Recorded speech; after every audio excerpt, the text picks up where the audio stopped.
ബഹുമാനമുള്ളവരെ, ഇത് വളരെ ഇപ്പോ ഈ കാലഘട്ടം നമുക്കറിയാം.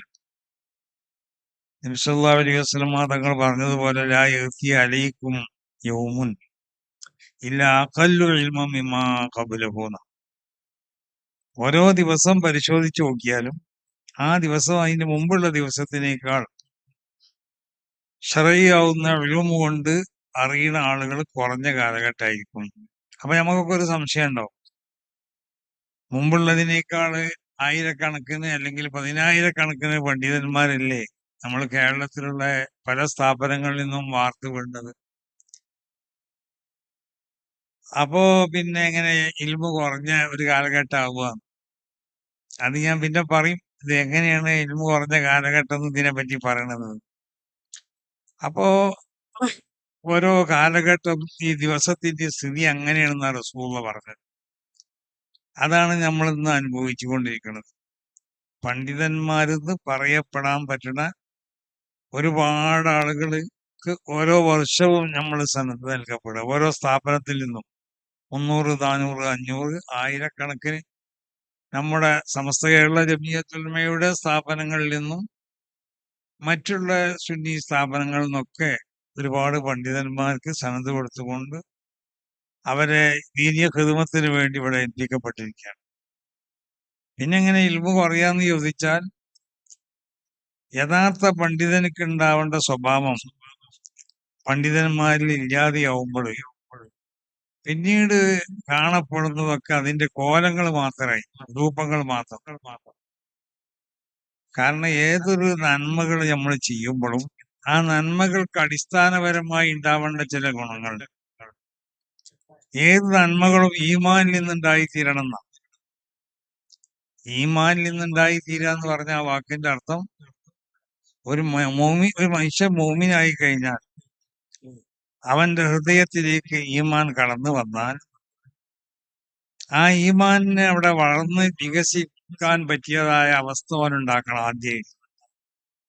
എന്ന് പറഞ്ഞാൽ ഹൃദയത്തിലുണ്ടാവുന്ന സർവമോശമായ സ്വഭാവങ്ങളെയും ദൂരീകരിച്ച് മഹ്മൂദത്താവുന്ന സ്വഭാവങ്ങളെ കൊണ്ട് ഹൃദയത്തെ നിറച്ച് ആദ്യം ഈമാൻ വളരാൻ പറ്റിയ സാഹചര്യം ഹൃദയത്തിലുണ്ടാവും.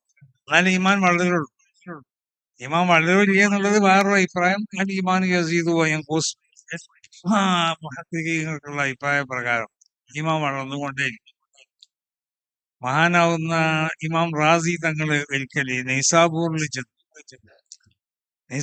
ചെന്നപ്പോ നൈസാബൂറിലുള്ള സ്ത്രീകളും പുരുഷന്മാരൊക്കെ ഇമാം റാസി തങ്ങളെ കാണാൻ ചെന്നു.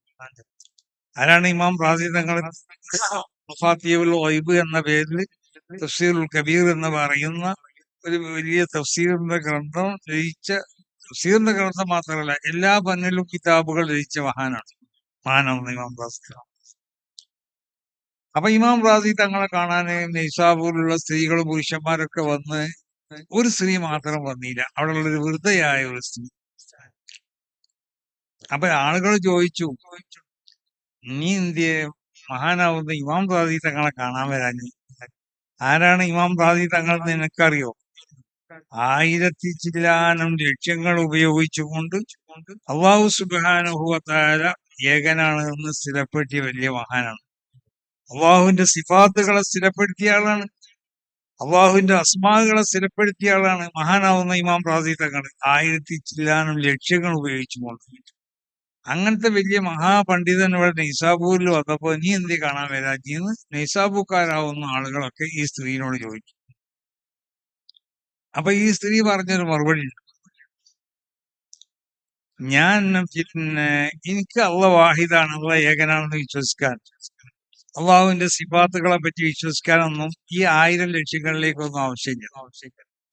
അള്ളാഹ് വാഹിദാണെന്ന് അള്ളാഹ് പറയുന്നത്, അള്ളാഹ് റസൂല് പറയുന്നത്, അത് ഞാൻ വിശ്വസിച്ചു. അള്ളാഹുവിന്റെ സിഫാത്തുകളെ പറ്റി റസൂല് പഠിപ്പിച്ചു തരുന്നു, അള്ളാഹുവിന്റെ അസ്മാക്കളെ പറ്റി റസൂല് പഠിപ്പിച്ചു തരുന്നു, ഞാനത് വിശ്വസിച്ചു. ഇത് മഹാനാവുന്ന ഇമാം റാസി തങ്ങളോട് ചെന്ന് പറഞ്ഞപ്പോൾ ഇമാം റാസി തങ്ങൾ പറഞ്ഞൊരു മറുപടി ഉണ്ട്, അതാണ് നമ്മൾ ശ്രദ്ധിക്കേണ്ടത്. ഞാൻ ഈമാൻ വളരൂല്ലേന്ന് ചോദിച്ചപ്പോൾ വളർന്നു പറഞ്ഞില്ലേ, ഇതിന് മറുപടി പറയാം. ഇമാം റാസി തങ്ങൾ ആ സ്ത്രീനെ പറ്റി വന്ന് പറഞ്ഞ ആളുകളോട് പറഞ്ഞു, അല്ലാഹുമ്മ ഈമാനൻ ഈമാനിൽ അജൂസ്.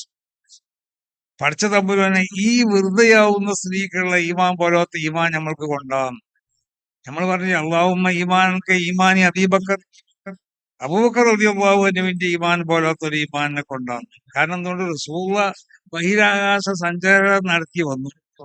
നിമിഷങ്ങളെ കൊണ്ട് ബൈത്തുൽ മഖ്ദിസിലേക്ക് റസൂൽ എത്തി മക്കത്ത് നിന്ന്.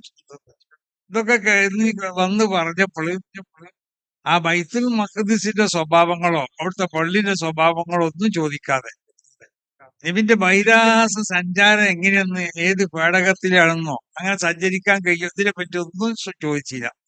അബൂബക്കർ സിദ്ദീഖ് റളിയല്ലാഹു അൻഹു അത് വിശ്വസിച്ചല്ലോ, ഒന്നുമില്ലാതെ. ഇതാണ് അബൂബക്കർ റളിയല്ലാഹു അൻഹുവിന്റെ ഈമാൻ പോലത്തെ ഈമാൻ കൊണ്ടാന്ന് പറയുന്നത്. എന്നതുപോലെ ഈ സ്ത്രീ ഈമാൻ പോലത്തെ ഒരു ഈമാൻ ഞങ്ങൾക്ക് കൊണ്ടാണ്. അപ്പൊ ഈമാൻ ചില ആളുകളെ ഈമാൻ അത് വർദ്ധിക്കും. അതായത് ഈമാൻ വർദ്ധിക്കാൻ പറ്റിയതായ നിലക്ക് ഈമാൻ വളരാൻ പറ്റിയ സൗകര്യം ഹൃദയത്തിലുണ്ടാവും. നമ്മളൊക്കെ ഹൃദയങ്ങൾ എന്ന് പറഞ്ഞാൽ എല്ലാ വൃത്തികെട്ട സ്വഭാവങ്ങളെ കൊണ്ടും നിറക്കപ്പെട്ടിരിക്കുകയാണ് എന്ന് മാത്രമല്ല, ഒരു മോമിനായ നമ്മളെ സംബന്ധിച്ചിടത്തോളം നമ്മൾ ചെയ്യുന്ന പ്രവർത്തികളൊക്കെ താല്പര്യങ്ങൾക്ക് വേണ്ടിയാണ്. നമ്മൾ കുറെ നന്മകൾ നമ്മൾ ചെയ്യുന്നുണ്ട്, പക്ഷെ ഈ നന്മകളൊക്കെ താല്പര്യങ്ങൾക്ക് വേണ്ടിയാണ് നമ്മൾ ചെയ്യുന്നത്. ഒന്നുകിൽ ആരെങ്കിലും തോൽപ്പിക്കണം എന്ന് വിചാരിച്ചിട്ടാണ് കാരണം, അല്ലെങ്കിൽ ഭൗതികമാവുന്ന നിലക്കുള്ള എന്തെങ്കിലും പേരോ സ്ഥാനോ കിട്ടാൻ വേണ്ടിയായിരിക്കും. ഇങ്ങനെ പല ഉദ്ദേശങ്ങൾക്ക് വേണ്ടിയായിരിക്കും നമ്മൾ ചെയ്യണത്. അതാണ്. അപ്പൊ ഈമാൻ ഹൃദയത്തിൽ വളർന്ന് ഈമാൻ വികസിച്ചു കഴിഞ്ഞാൽ ഈ ഈമാനിൽ നിന്നാണ് സർവ്വ നന്മകൾ ഉണ്ടാവേണ്ടത്. ഈമാനിൽ നിന്ന് നന്മകൾ ഉണ്ടാവുമ്പോൾ ആ നന്മകൾ അത് ക്വാളിറ്റി ഉള്ള നന്മകളായി എന്ന് പറഞ്ഞാൽ സ്വീകരിക്കപ്പെടാം. അള്ളാഹു സുബ്ഹാനഹു വ തആല സ്വീകരിക്കണം. അള്ളാഹു നന്മകളുടെ രജിസ്റ്ററിൽ അതിൽ രേഖപ്പെടുത്തപ്പെടുന്നതായ കാര്യമായിരിക്കും ഈമാനിൽ നിന്നുണ്ടാവുമ്പോൾ. ഇപ്പൊ നമ്മൾ പറഞ്ഞില്ലേ, ഹുബ്ബുൽ അൻസാർ മിനൽ ഈമാൻ എന്ന് പറയും. അൻസാറുകളോടുള്ള മഹബത്ത് ഈമാനിൽ നിന്നുണ്ടായി തീരണം എന്നാണ്. അൻസാറുകളോട് മഹബത്ത് പലർക്കും ഉണ്ടാവും, പല സ്വഭാവത്തിലായിരിക്കും. അത് പോരാ, അൻസാറുകളോടുള്ള മഹബത്ത് അത് ഈമാനിൽ നിന്ന് ഉത്ഭവിക്കണം. എന്നതുപോലെ ഏത് നന്മകളും ഈമാനിൽ നിന്ന് ഉത്പാദിപ്പിക്കപ്പെടണം. അപ്പൊ ഹൃദയത്തിൽ ഈമാൻ വന്നു കഴിഞ്ഞാൽ ആ ഈമാൻ വളരാൻ പറ്റിയ ഒരു സൗകര്യങ്ങൾ ഹൃദയത്തിൽ നമ്മൾ ഉണ്ടാക്കണം. മഹാന്മാരാവുന്ന സൂഫിയാക്കൾ പറയുന്നത് പോലെ തസരിയത്ത്, തഹരിയത്ത്, മോശമായ സ്വഭാവങ്ങൾ ഉണ്ടാവുമല്ലോ ഓരോരുത്തരുടെ ഹൃദയത്തിലും. ഇപ്പോ ഒമി ഷെറ്റി ഹാസിദിൻ ഇതാ അസദ്,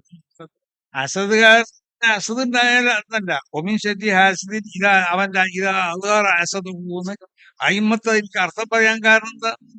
അസദ് ഓരോരുത്തരും ഉണ്ടാവും, പക്ഷെ ആ അസദിനെ പ്രകടമാക്കുമ്പോഴാണ് ബുദ്ധിമുട്ട് വരുന്നത്. ആ അസദിനെ പ്രകടമാക്കാൻ പാടില്ല. അത് തബഈയായ സ്വഭാവമാണ് അസദ് എന്നുള്ളത്.